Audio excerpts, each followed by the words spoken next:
Hey, what is up, everybody? It is Kiritsu, Jouten. A lot of you guys know me as Ramyaku Jouten from my main channel.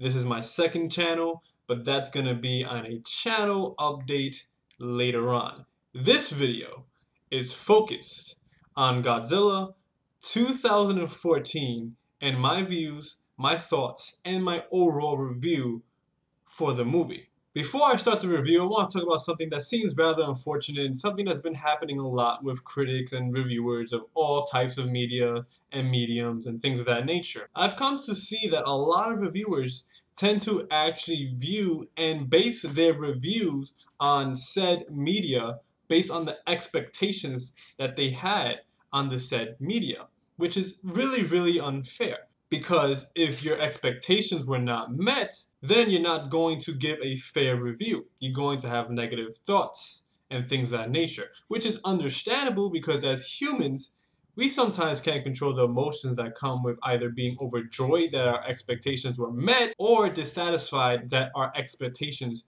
were not met. But that's exactly why I waited 2 days to do this review.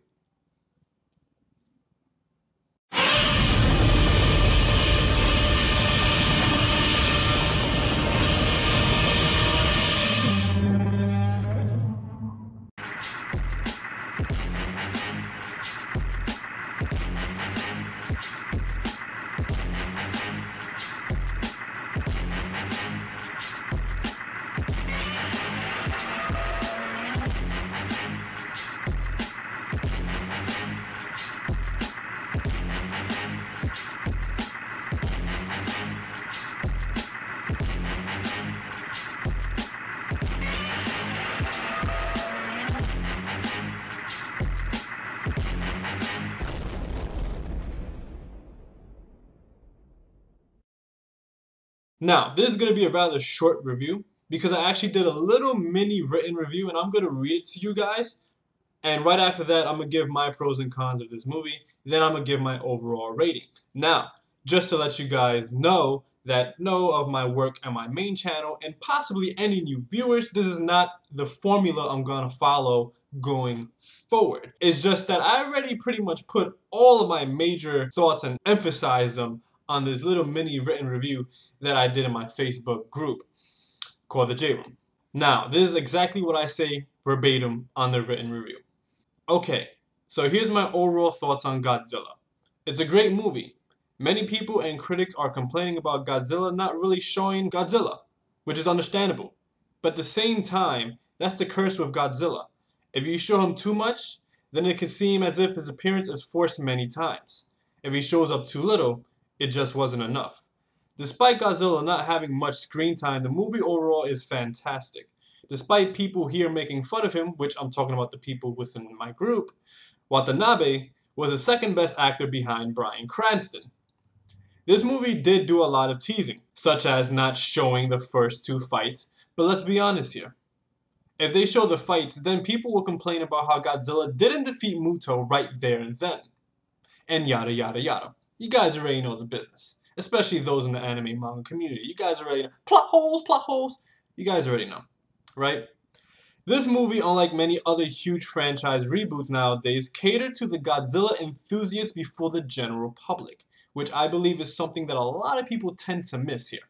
It also decided to go for a realistic outlook on Godzilla portrayed through the human eye rather than just a monster's perspective, thus being Godzilla's perspective, which most of the Godzilla movies have actually done before. This movie did all the little things right with Godzilla that all the fans of the franchise can comprehend. Great example is when the spikes on his back started lighting up. I was in the theater and I was ready to bust out clapping fanboy mode up.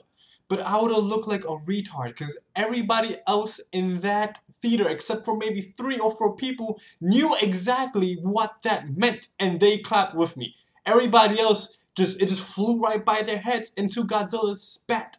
The atomic breath. Is those little things that I'm talking about within this movie. There's only one real flaw in this movie, and that's the rather bland human story. But even that wasn't too bad. This movie showed how weak the human race can be against nature. And that is what this movie is focused on. In terms of its plot, and it did a decent job at that. The camera work was beautiful. The special effects were beautiful.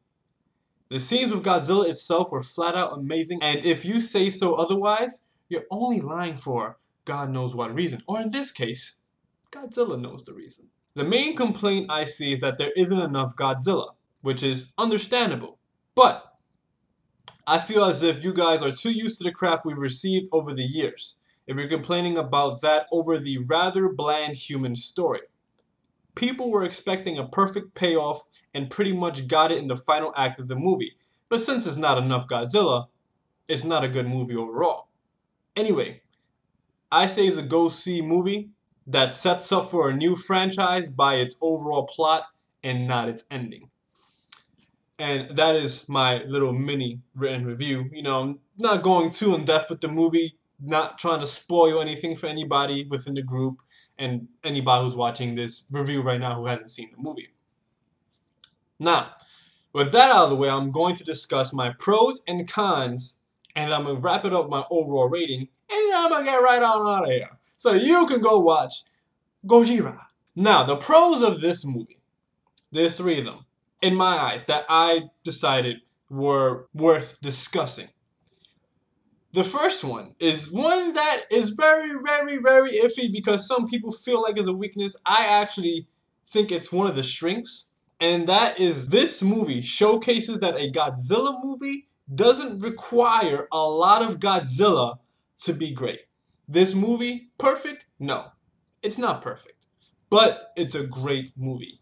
And with the very little amount of time we had with Godzilla, despite that this movie was still great, I think is fantastic. It just goes to show that, hey, you don't need mindless destruction and mindless fighting throughout the majority of the movie to just appeal to the general public to make a great Godzilla movie.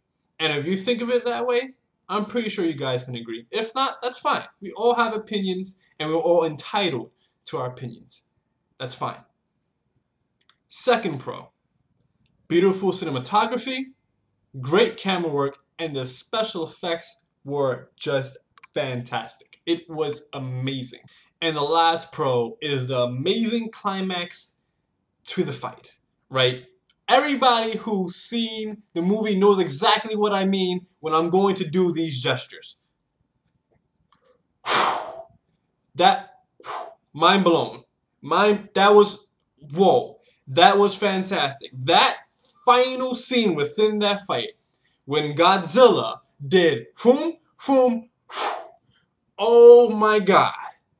Fanboy up everywhere. Just spurting Godzilla jizz everywhere. Unfortunately for me, there were many people in that theater, so I couldn't really go too ham.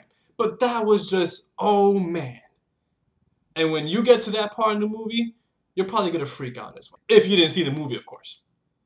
Now, my cons for the movie are a rather bland human story. A lot of people are saying the human story was weak, but like I stated in my written review, I feel like even though technically they are right, it's weak from a written standpoint, I feel as if the movie did a very good job in portraying that the humans, the race itself, was weak against Godzilla and Muto, the 2 forces of nature.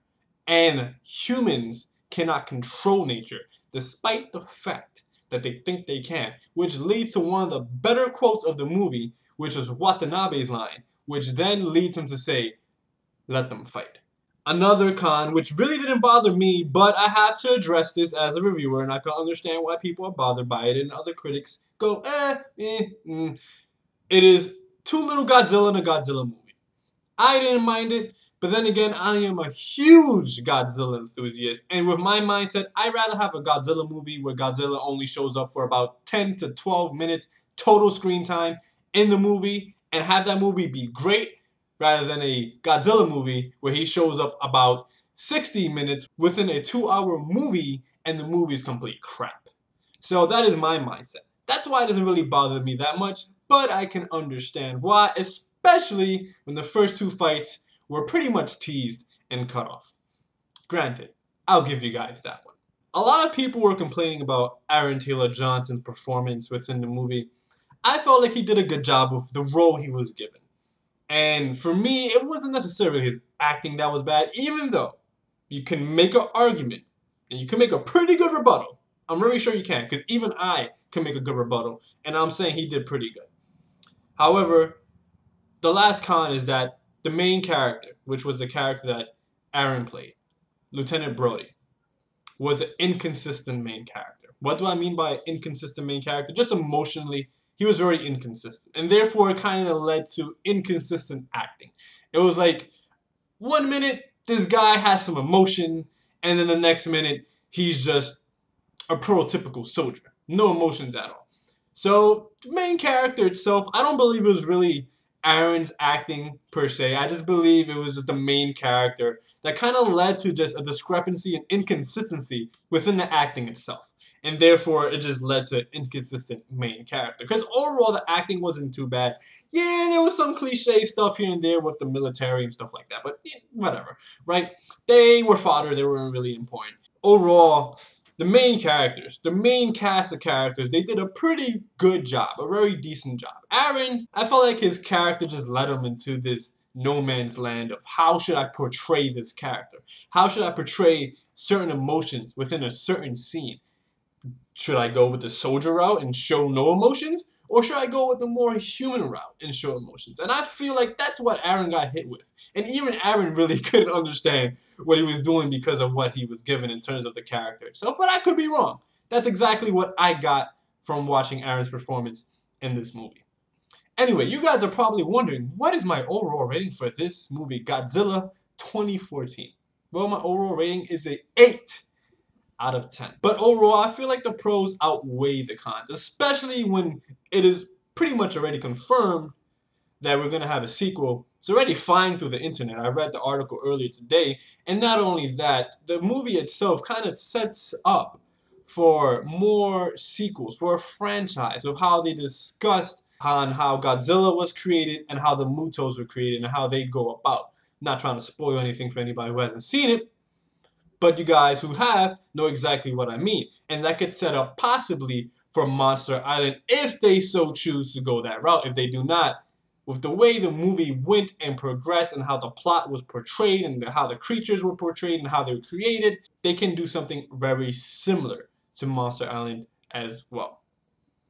Overall, I felt like the pros outweighed the cons, even though the cons themselves were rather glaring to a lot of people's eyes. I feel like the cons were more glaring to the people who went in there with their expectations way too high, where even the greatest of greatest movies couldn't even fit their expectations. So with all that being said, I am Kiritsu Jouten. I hope you guys enjoyed this Godzilla 2014 review. Until my next movie review and or American comic book review, I'll catch you guys then. If you guys like this video, make sure you give it a thumbs up. Make sure you like it. Make sure you subscribe to the channel if you are interested in what I'm going to do in the future. And if you're into anime and or manga, make sure you subscribe to my main channel, which is Ramyaku Jouten. The link will be in the description bar down below. I am out of here. See you later, guys.